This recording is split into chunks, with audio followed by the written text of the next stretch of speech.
Well, very good morning. Welcome to NBL Now. This is kind of just like a holding pattern we have here before we launch with a bang with the two semi-final series next Thursday and next Friday. But as always, plenty going on, plenty to discuss this morning. I'm Jack Heverin. The future coach of the Brisbane Bullets, Derek Rucker, is alongside me. Derek, good morning. I'm just following social media. Apparently you're coaching the Bullets next year. Right.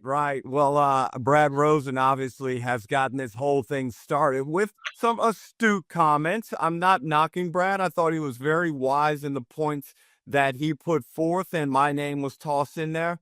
Would I coach the Bullets and provided the opportunity? Certainly I would think about it, Jack, because look, there are only 10 jobs in this country, and all those guys are honored and privileged to have an opportunity to do what they love and challenge themselves and try and get a group of young men to a destination where everybody's trying to get to. I didn't think we were going to start the show this way, but now that we're here, we may as well. What has the fallout been since Monday when Justin Schuller lost his position?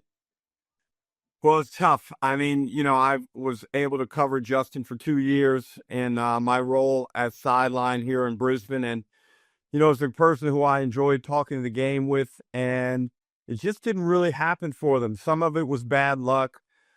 Then we start hearing towards the end of his tenure some rumors about player discontent and all types of things. But ultimately, it's a tough gig, and he just didn't win enough games. Got close, but close just didn't suffice when it looked like, there were some games at the end where it looked like the team quit on him. And both parties share in the blame there, but Brisbane made the decision that they don't feel like they can get to where they would like to be with Justin Schuller in charge. Yeah, it's a really good point. It's an interesting one, and you spend a lot more time in Brisbane than I do, but I've been up quite a few times this year for games, and I really enjoy the company of Mel Watts. I think he's doing some great things. He's the executive of the year. I just wonder, I know that this is really tough on Justin Schuller, so respectful of him through this situation. But Derek, I just wonder whether this is one of those moments that we look back in 3, 4, 5 years from now and kind of go that this was the shedding of the skin of what's been a mediocre return back to the NBL. Call it whatever you will, but I wonder whether this is kind of like a moment in time where Brisbane might move forward. Yeah, it's a real watershed moment. And mediocre is probably being kind on your behalf, Jack. It's been one playoff appearance since their return. And I think every team in the competition, maybe bar Adelaide. No, Adelaide, since their return, Adelaide actually made a grand final series. Yeah. So Brisbane are probably the worst team in the competition since their return. And the city is a proud basketball city and deserve more. But where do you go from here? And this hire is vital because, just they're stuck in that lower middle class, and that's not where you want to be. I think this hire must ensure that you're able to attract quality Australian content. Any team has the capability of going out there and getting good imports, and they got that right this season. But do I see this right now as being a prime destination for local talent? Probably not. And that must change. It must change very, very quickly. I've sort of just done the rounds a little bit on your behalf, Derek. So when you take the job, I'm going to hold the whiteboard for you. I've offered to come up and hold the whiteboard for you. I can draw X's and O's, so that's about my skill set. Damon Lowry's offered to be the Chief Motivational Officer. Joel Peterson's going to run all of our video and all of our scout as well. He's really good with technology. Pete Hooley is going to play a number of different roles as well. And you might even just be able to talk Andrew Gaze into being part of your staff. Wow, that would be a very appealing crew. What a crew that would be. But hey, tell Damon that I want real Navy SEALs, not Navy EELs. Oh, that's coming back. I look forward to the response on that one. Enough about us for a second here. Just last one on Brisbane very quickly. Sam McDaniel has re-signed on a 1-year deal. Now, Derek, if you sit down and you have a look at Brisbane's playing situation, they've got Casey Prather under contract, James Bateman under contract, Tyrell Harrison, Mitch Norton, a couple of DPs, and now Sam McDaniel. That's the crux of a pretty decent team right there. And he was a huge out this season for them.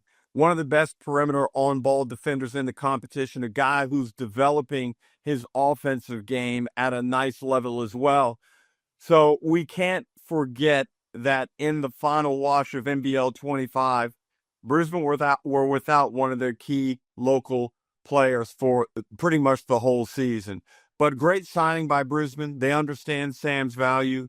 And I think right here, we start to see Sam McDaniel progress to the level of solid star in the NBL.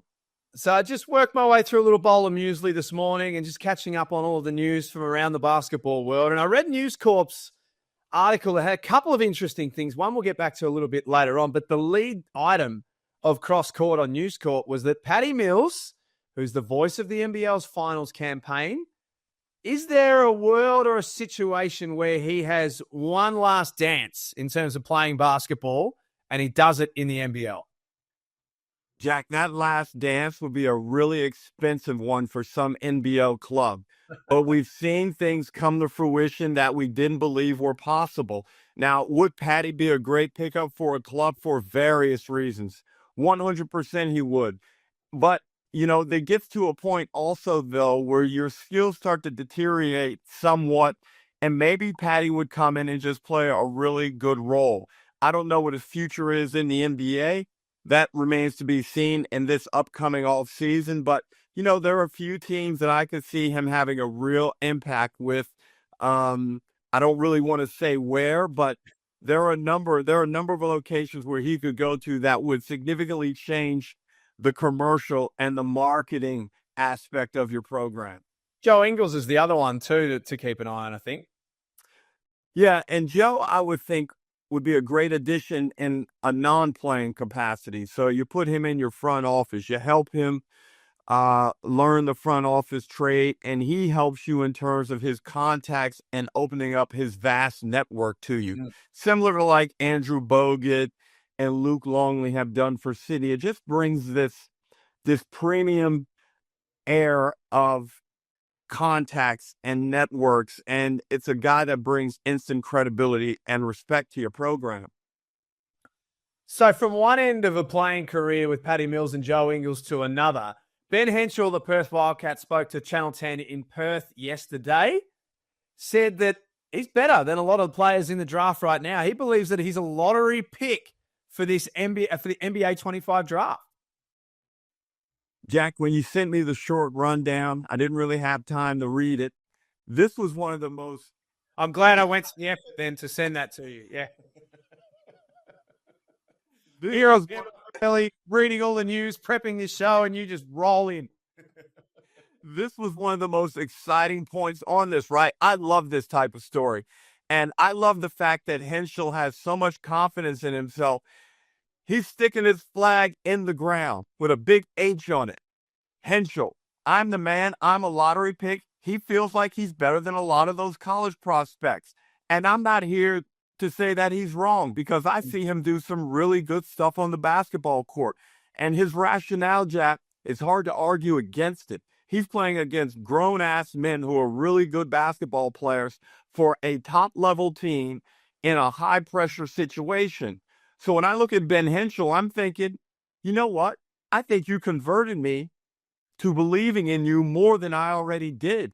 And that's the advantage of having someone with so much confidence. Jack, he's going to continue to improve as a basketball player exponentially over the next 5 years. And you know what? If I'm taking a flyer as an NBA team on someone, I'm looking at those comments and saying, damn, that's pretty appealing. He's got potentially a very important fortnight coming up. And then if Perth win through, then obviously another fortnight on top of that.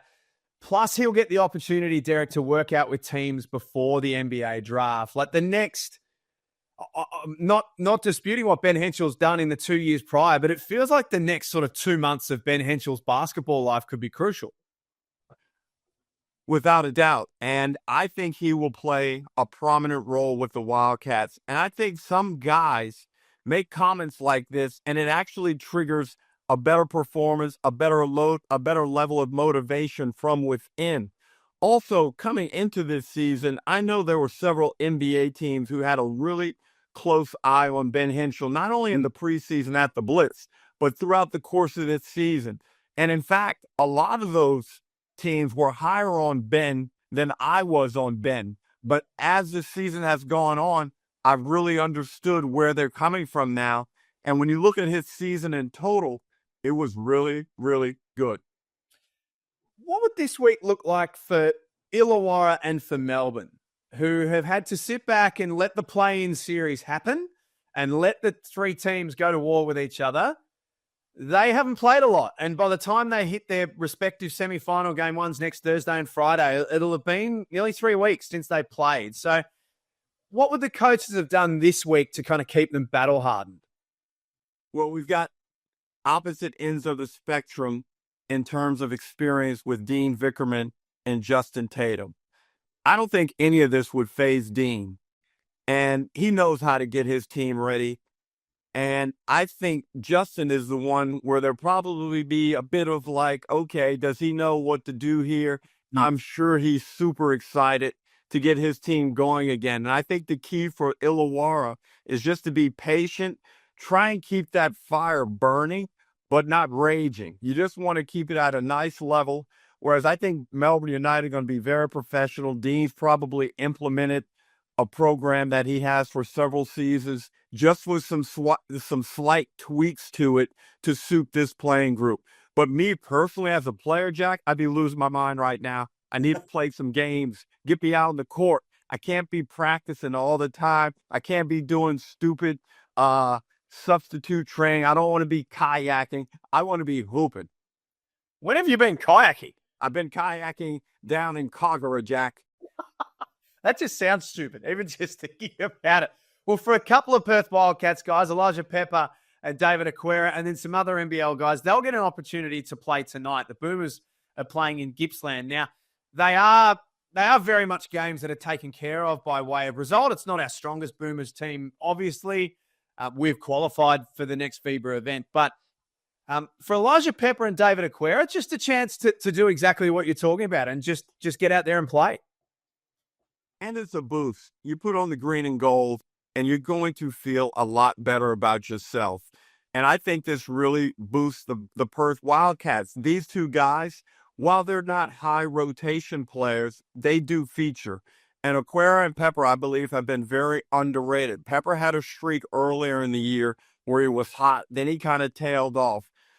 But towards the end of the season, I think he's proven himself as a solid basketball player. Aquera's going to have his moments where he'll be relied upon for one reason or another, whether it be injury, foul trouble. We're going to see him have to play some quality minutes. And talking about this game tonight, Jack, minus 45.5 is the spread, you think? Yeah. Minus 50? Yeah, I'm not sure Indonesia are really going to trouble us too much tonight, I would have thought. But good luck to a lot of the young NBL players who are getting opportunities. Luke Fennell from Southeast Melbourne, Ben Christie from the Adelaide 36ers, Elijah Pepper, we mentioned, Isaac White will get an opportunity as well from the Brisbane Bullets. And just a little shout out to Fabian Krislovic, Derek. This is a guy who just continues to just get the best out of himself.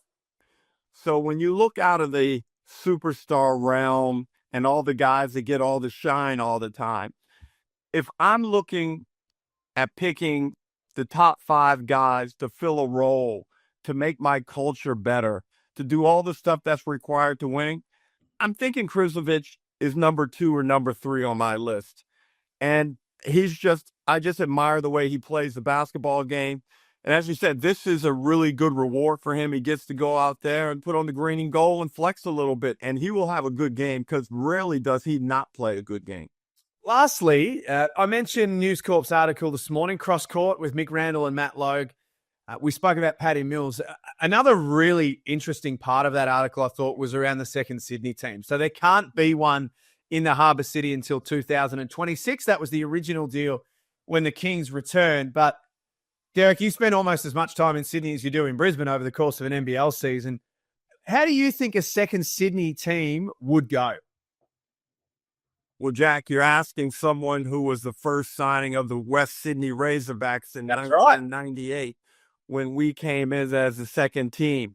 Now, psychologically, it was a bit of a hit because you're coming in there pardon this expression, Jack, but you're coming in as the redhead stepchild. Hey, All right. No, no one's giving you a lot of love, and you've got to find your way. The Sydney Kings run the show in Sydney.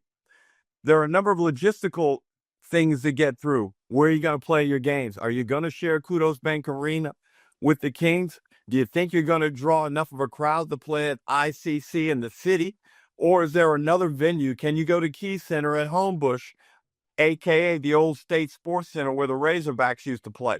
yeah. So there are a number of those types of issues to address. And then also, Jack, who's your target audience?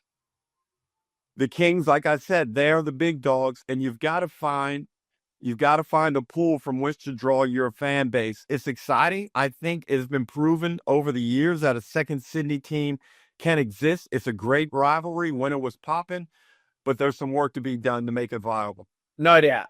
But I think it's something that would add so much to the NBL. I mean, the Melbourne and Southeast Melbourne rivalry is very real now. That's not a beat up. Perhaps it was at the start. They genuinely don't like each other.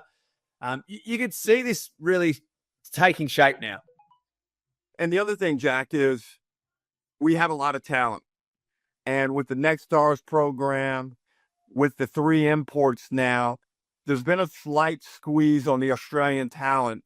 And there have been some guys that have been forced to look elsewhere or in their careers, perhaps a little bit prematurely. So the more teams we can get back in would be great from that point of view as well.